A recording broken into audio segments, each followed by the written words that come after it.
Bom, então, obrigada, Laboratório Urbano, Paola, todo mundo, pelo convite para estar aqui.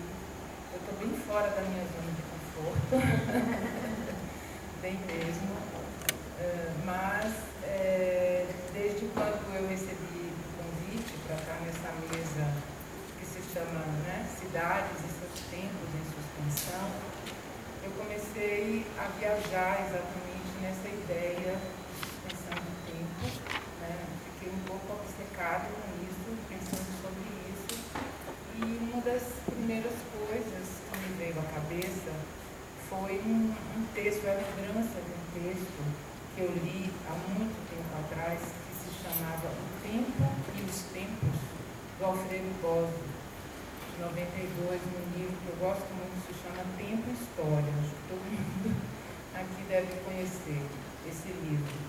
E, bom, o Alfredo Bosio, nesse texto, ele começa nos falando sobre a tradição, né, judaico-cristã e o iluminismo, que levam, né, à cultura ocidental essa percepção do tempo advinda da convergência de ideias de progresso e de evolução, que vai ser associada justamente à noção do tempo vetor, do tempo flecha, e de como isso também entra em crise, né, na segunda metade do século XX, quando a consciência das promessas não cumpridas desse progresso se torna aguda, e também a incapacidade da racionalidade, do avanço técnico, por isso simplesmente de resolver as mazelas do mundo. E o Alfredo Bosio, nesse momento, ele então diz, e isso fez a todos encarar, né, a possibilidade da percepção de uma total falta de sentido, né, na sucessão evolutiva do tempo, né, o que fez encarar a existência, portanto, de um tempo vazio de sentido, de um tempo que passa, de um tempo cego, um tempo irreversível. Aí isso me fez pensar que dentro desse próprio pensamento progressista, iluminista, lá atrás, ainda no final do século XVIII, surge uma resistência a essa ideia de que o que passou seria pior e que o novo seria sempre melhor, né? E essa ideia surge com a mobilização de uma forma de lutar contra a destruição do tempo. Uma forma simbólica, ancorada na memória e nos sentidos e significados que os seres humanos atribuem às coisas, atribuem às ações, né? E que ações e coisas que não devem ser apagadas da história. E essa forma simbólica se expressou, então, aqui no Ocidente, em torno da ideia de patrimônio. Ela é, em si, uma resistência. Agora, esse patrimônio, como ideia e como prática, ele também pode ser associado à noção de máquina de abolir o tempo, que é uma noção do Lévi-Strauss. O Lévi-Strauss chama os mitos e a música de máquina de abolir o tempo, né? Porque são mecanismos de coesão social que operam com a reversibilidade do tempo, ou com a suspensão do tempo, né? Justamente como uma forma de sair desse tempo que avança sem sentido, desse tempo irreversível, desse tempo cego, né? Agora, diferentemente dos mitos, da música, que habitam a memória coletiva, que é transmitida de geração em geração, que se manifestam no aqui e no agora, o patrimônio, como máquina de reversão do tempo, ele se concentrou, né, naquele momento e inicialmente na manutenção simplesmente da presença de objetos produzidos no passado e no presente, objetos que funcionam como signos de si próprios. Portanto, uma máquina de suspender ou ressuscitar o tempo que não mobiliza a memória grupal como os mitos, né, nem a empatia do público, mas simplesmente a adesão do público a um saber que autentica a matéria patrimonializada como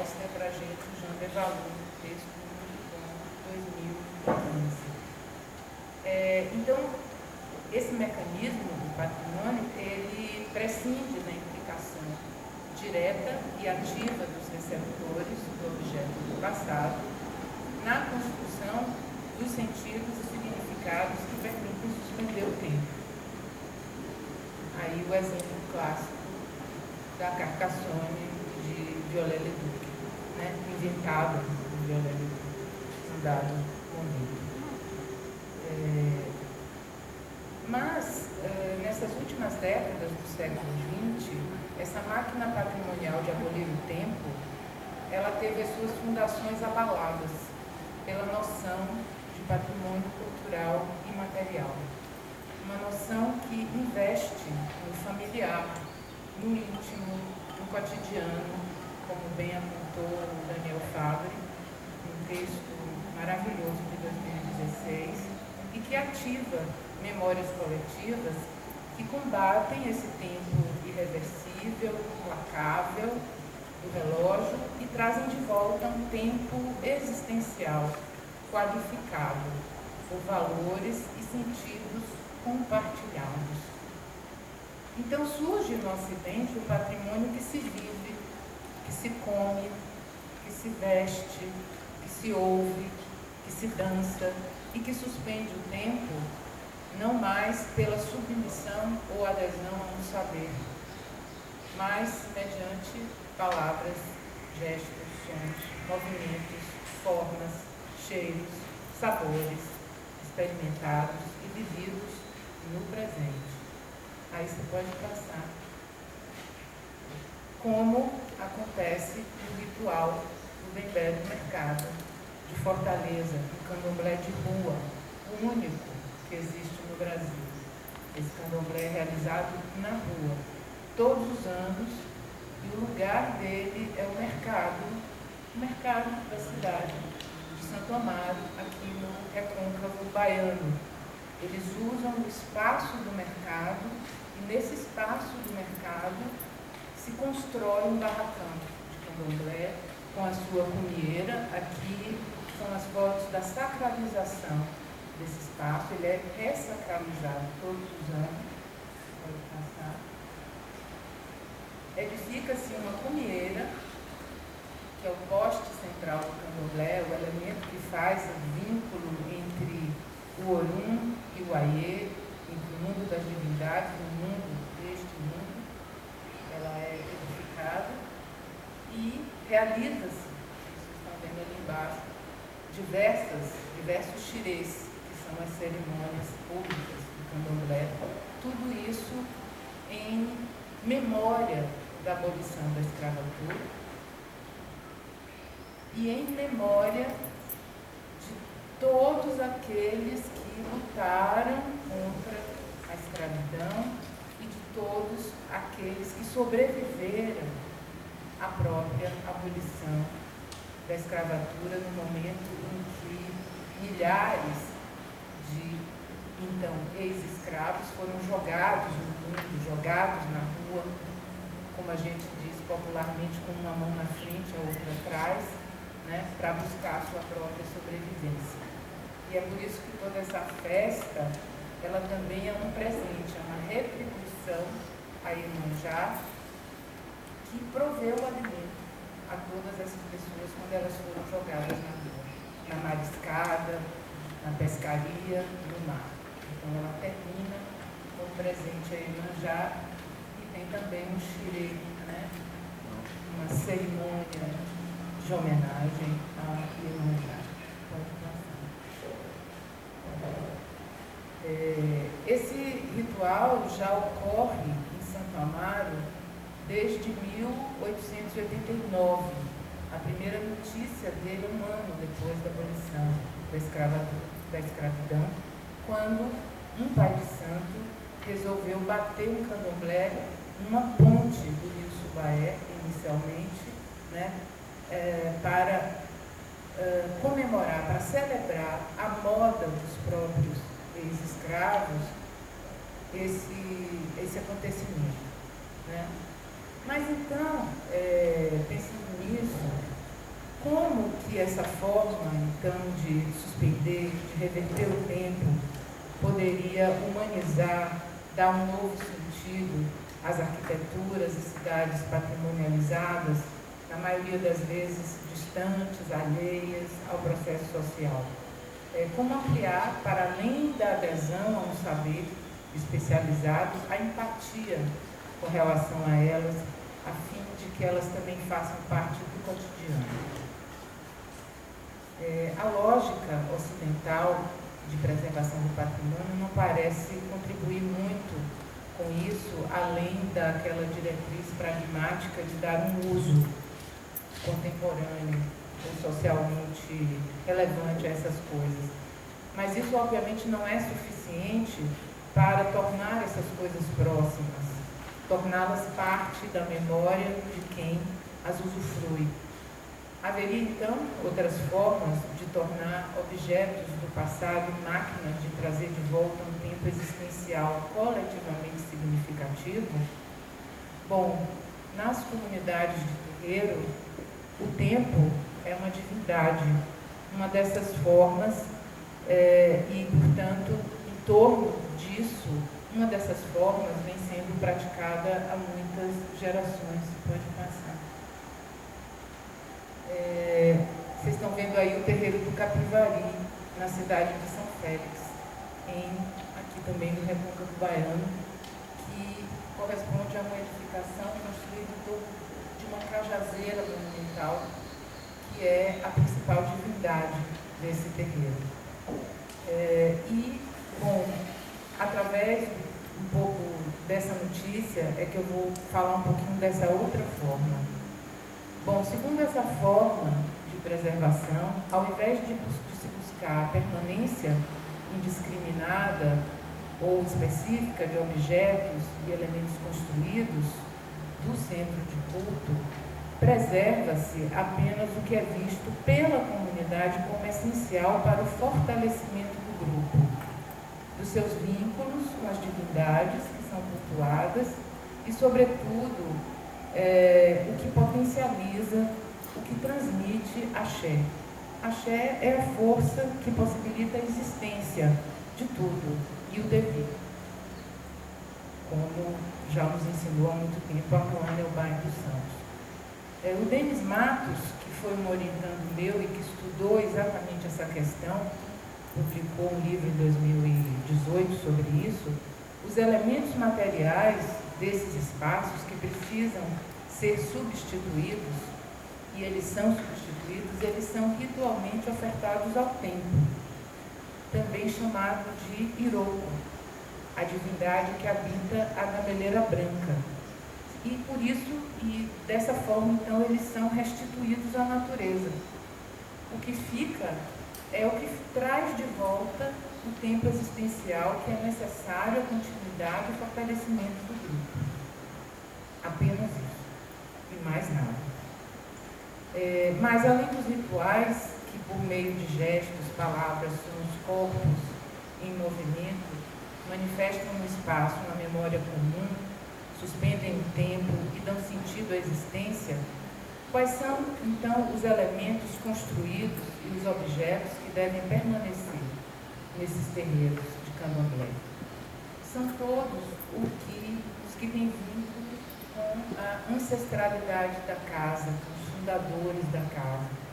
São todos os que têm vínculo com o parentesco divino, os parentescos de santo.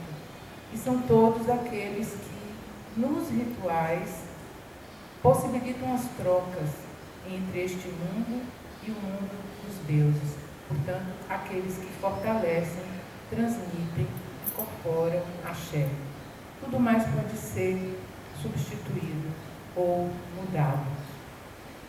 Eu ia falar um pouco agora de um outro caso que me parece apontar para essa possibilidade dentro da prática comum de preservação do patrimônio urbano.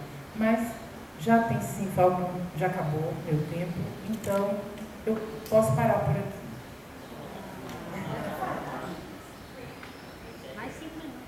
Posso seguir? Bom, então eu pensando nisso e nessa outra forma de preservar, nessa outra forma de suspender o tempo, abolir o tempo, eu comecei a me lembrar de uma outra experiência que foi relacionada aos estudos de tombamento do conjunto urbano de Brasília. Estudos que foram realizados no final dos anos 80, sob a liderança de Briane Bica, Marialane Kosdorff, Frederico Holanda, as pessoas que trabalham com percepção do espaço urbano lá da UNB, né? E nesses estudos foi atribuído à imagem urbana um valor de referência cultural que conduziu de um modo interessante, até mesmo inédito, a discussão sobre o que deveria ser preservado naquela cidade. E eles fizeram inúmeras análises visuais, morfológicas, tipológicas, mas fizeram também mapas mentais com moradores, com pessoas da população, e identificaram o que eles chamaram de cenários de vivência, que constituiriam referências para gerações de moradores de Brasília. Nos anos 80 já havia quase 2 gerações de moradores ali.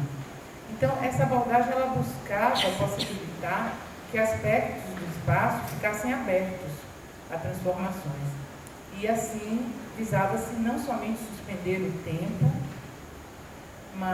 mas com a presença, né, das coisas que não poderiam ser destruídas no espaço, mas qualificar esse tempo suspenso, tornando capaz de ativar memórias compartilhadas, de fazer com que essas memórias e objetos coabitem o presente e também possam participar de projetos de futuro. Essa abordagem não prevaleceu no processo de patrimonialização do conjunto urbano de Brasília, né? Mas alguma coisa dela ficou na ideia da preservação desse conjunto urbano a partir das escalas da cidade, aquelas escalas determinadas pelo Lúcio Costa, a escala monumental, a escala residencial, a escala gregária e a escala bucólica, que são as que estruturam o plano de Brasília. Aí eu me lembrei, pode até passar agora, aí eu me lembrei de um outro texto do Gorelick, do Adriano Gorelick, de 2005, em que ele fala algo que me parece muito certo. Ele diz que o plano e os edifícios monumentais de Brasília, por sua radicalidade estética e pela mitologia política que foi forjada em torno deles, né, eles lograram produzir uma identificação cidadã que normalmente as cidades só conseguem após uma longa sedimentação histórica. E Brasília parece que conseguiu isso desde o início. E vem conseguindo, né, até hoje. Então, mas essa identificação de Brasília se ancora em vários aspectos, mas eu vou se ancora principalmente nessa radicalidade estética, mas sobretudo ela se ancora na escala residencial, no espaço das superquadras, que são a base da organização residencial. Então, o que está preservado depois desse tombamento, né, nessa escala residencial, né, de Brasília? Quais são os elementos que foram poupados da destruição do tempo e que suspendem o tempo e ativam as memórias, né? São o acesso único de automóveis, a faixa arborizada de 20 metros que envolve a superquadra, as unidades de habitação com a sua altura limitada em 6 pavimentos ou 3 pavimentos com pilotis livres e, sobretudo, a taxa de ocupação de 15%, que é obrigatória nessa área dentro do cinturão verde. Tudo mais pode mudar. Mas, como uma cidade imersa no sistema capitalista, o plano de piloto de Brasília não conseguiu efetivamente suspender o tempo em todos esses elementos da sua escala residencial. Comércios locais continuam invadindo áreas livres, usos comerciais e de serviços de grande porte penetram as entrequadras, jardinzinhos kit, que não são esses são de Burle-Marx, com cercas vivas, tentam individualizar os edifícios e desviar a passagem livre sobre os pilotis, e os 15% de ocupação total às vezes são ultrapassados, embora não muito. Mas os prédios ainda estão lá no parque, cuja arborização se torna cada vez mais densa, e onde as crianças brincam numa relativa segurança, essas crianças, né, que moram no plano piloto, e onde o pedestre ainda escolhe o seu caminho, o seu trajeto por baixo dos prédios. Mas a passagem do tempo aí também, e o poder transformador do tempo aí também é nítido. Embora o que foi poupado ainda core uma forma urbana, essa forma que não se perdeu inteiramente. Ainda que segregada, distante da maioria da população do Distrito Federal, essa forma é reconhecida por todos. Para os que nela habitam, é um potente ativador de memórias individuais e coletivas, pois há 2 gerações, pelo menos, nas superquadras, os pedestres ainda transitam do mesmo modo, e as crianças ainda brincam no parque, como eu mesma, que fui uma criança de Brasília, ninguém sabe disso, mas eu informo agora, como eu mesma brinquei na minha infância. Então, ainda que parcialmente, de modo muito restrito, a máquina patrimonial de suspender o tempo aí teve algum sucesso.